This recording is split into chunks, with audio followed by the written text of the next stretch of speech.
Y estamos de vuelta acá con más informaciones. Vamos a conversar a continuación con la Seremi de la Mujer y Equidad de Género, Constanza Valencia, para que nos informe sobre una serie de medidas que fueron anunciadas en la última cuenta pública del presidente de la República. Seremi, bienvenida, muchas gracias por estar con nosotros. Muchas gracias a ustedes nuevamente. Bien, partamos, coméntanos por la próxima promulgación de la ley para sancionar, erradicar la violencia de género de la sociedad. Lo habíamos estado conversando la última vez que vino por acá, para que nos comente un poquito más de detalles. Sí, tenemos noticias que recién fue promulgada el día sábado.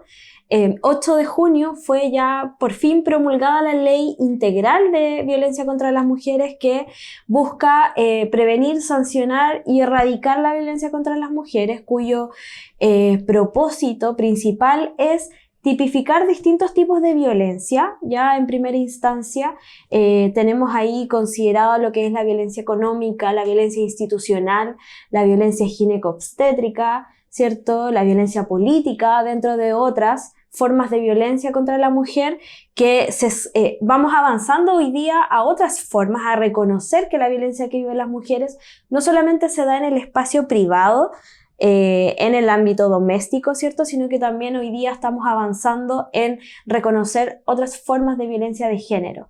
Y esta ley, además, dentro de sus puntos principales, tiene que ver con el fortalecimiento de las medidas cautelares de lo que actualmente hoy existe. Y además entrega un rol preventivo al Estado para poder trabajar en la erradicación de la violencia. Hoy día las instituciones, a partir de esta ley, tienen obligatoriedad en cuanto a la prevención de la violencia contra las mujeres en todo ámbito, desde el sistema educativo, desde todas las instituciones en el ámbito laboral, ¿cierto? Van a otorgar, se les otorga una obligatoriedad para poder prevenir y sancionar la violencia.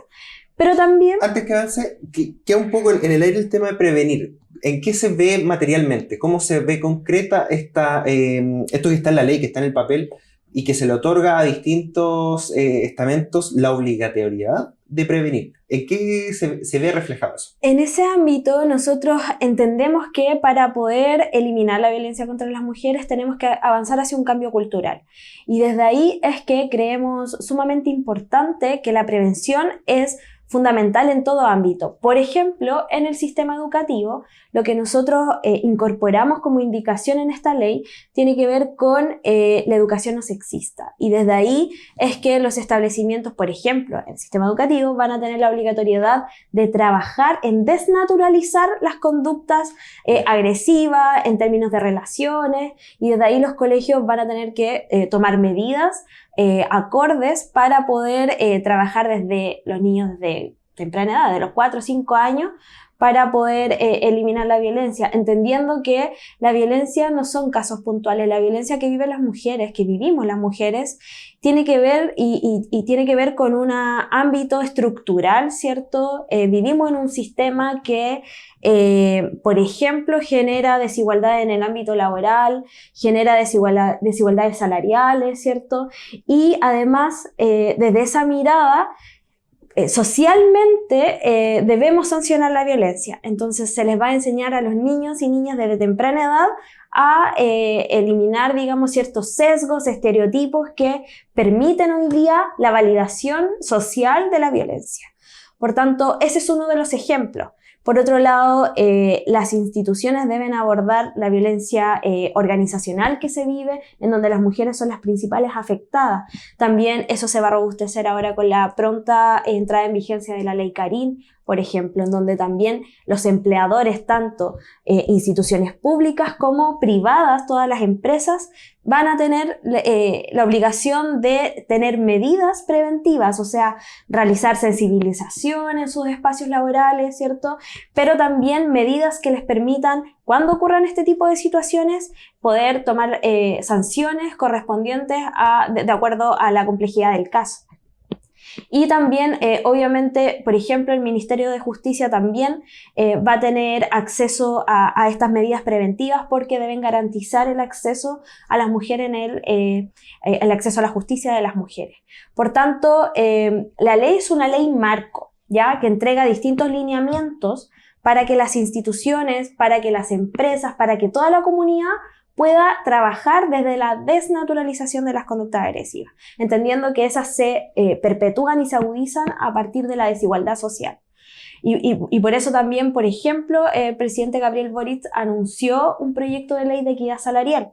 ¿Ya? Esa es una también de las medidas que se implementaron, que eso está a cargo del Ministerio del Trabajo, pero que va a buscar de manera paulatina fomentar igual pega, igual paga. Ya. ¿Ya? Por tanto, desde ahí que diversas instituciones van a tener obligaciones para trabajar con el público objetivo con el que trabaja cada institución, pero también de manera organizacional. Bien. ¿Algo más que agregar? Yo le interrumpí, entonces, para sí. que...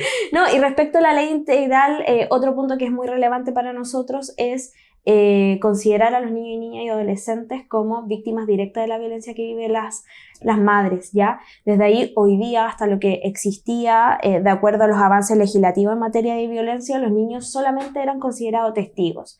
Y eso genera una desprotección tanto a niños como a las mujeres. En ese sentido, y lo conversamos en algún momento, al no considerar a los niños como víctimas directas, dejamos en desprotección a la madre también.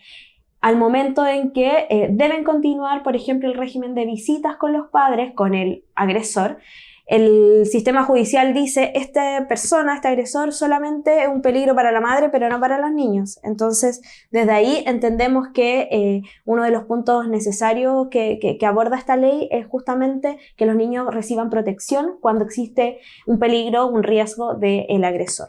Bien. En otro tema, también anuncio en la cuenta pública, y creo que fue lo más polémico de la cuenta en general, la verdad, el que se va a presentar la ley de aborto legal. No es aborto libre, es aborto legal, ¿cierto? Ahí te viene el nombre. Exacto. Pero usted me comentaba que también se va a avanzar en un reglamento para la ley que ya está vigente, las 3 causales. Coméntenos por separado ambos proyectos. Súper. Claro, nosotros, el presidente Gabriel Boric anunció el fortalecimiento y profundización de los derechos sexuales y reproductivos de la mujer en nuestro país.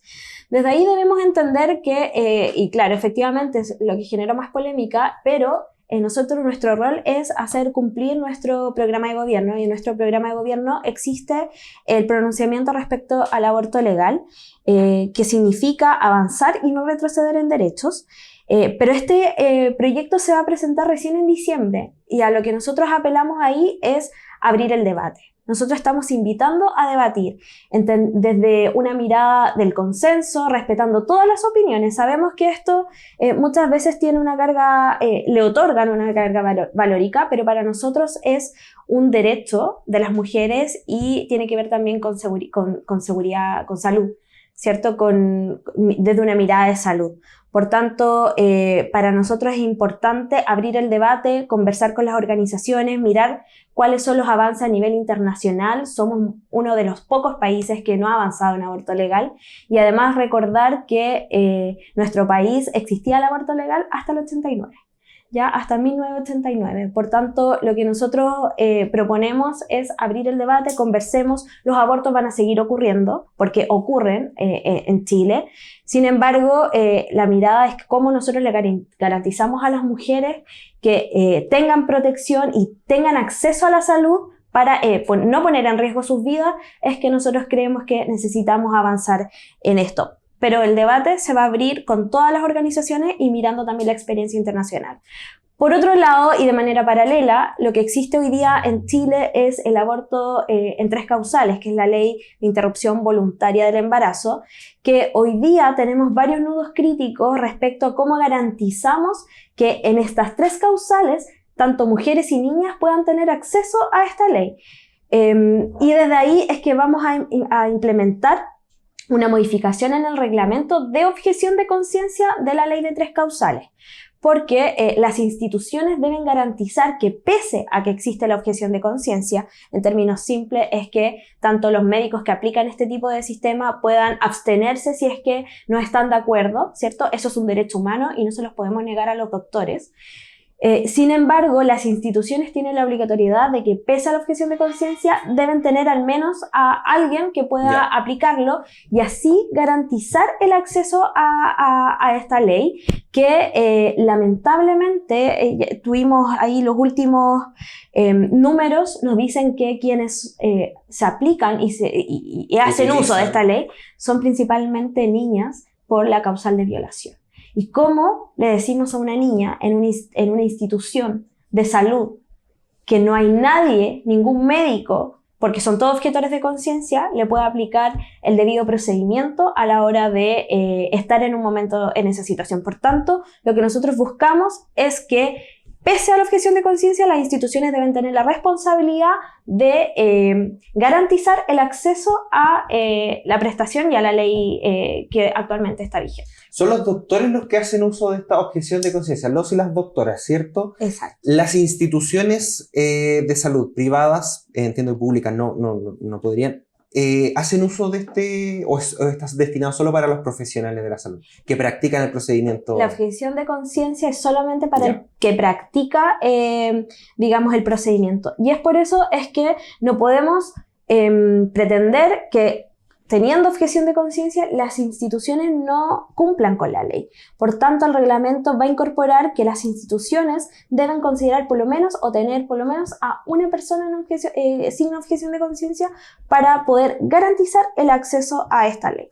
Bien, Seremi, rapidito, la ley de pago efectivo de pensión de alimentos. Sí, a un año de entrada en vigencia esta ley podemos contarles a todas y todos que ya se han pagado más de 300.000 millones de pesos con cargo a la AFP, y además ahora también hubo una retención del Servicio de Impuestos Internos, también conforme a esta ley, en donde se les va a retener esta deuda a los deudores para poder comenzar el pago de lo que adeudan. Así que estamos muy contentos, es uno de nuestros principales avances en este último año como Ministerio de la Mujer. A un año, dijo, ¿cierto? A un año, 300.000 millones de pesos. Bien, Seremi, muchas gracias por haber estado con nosotros. Muchas gracias a ustedes.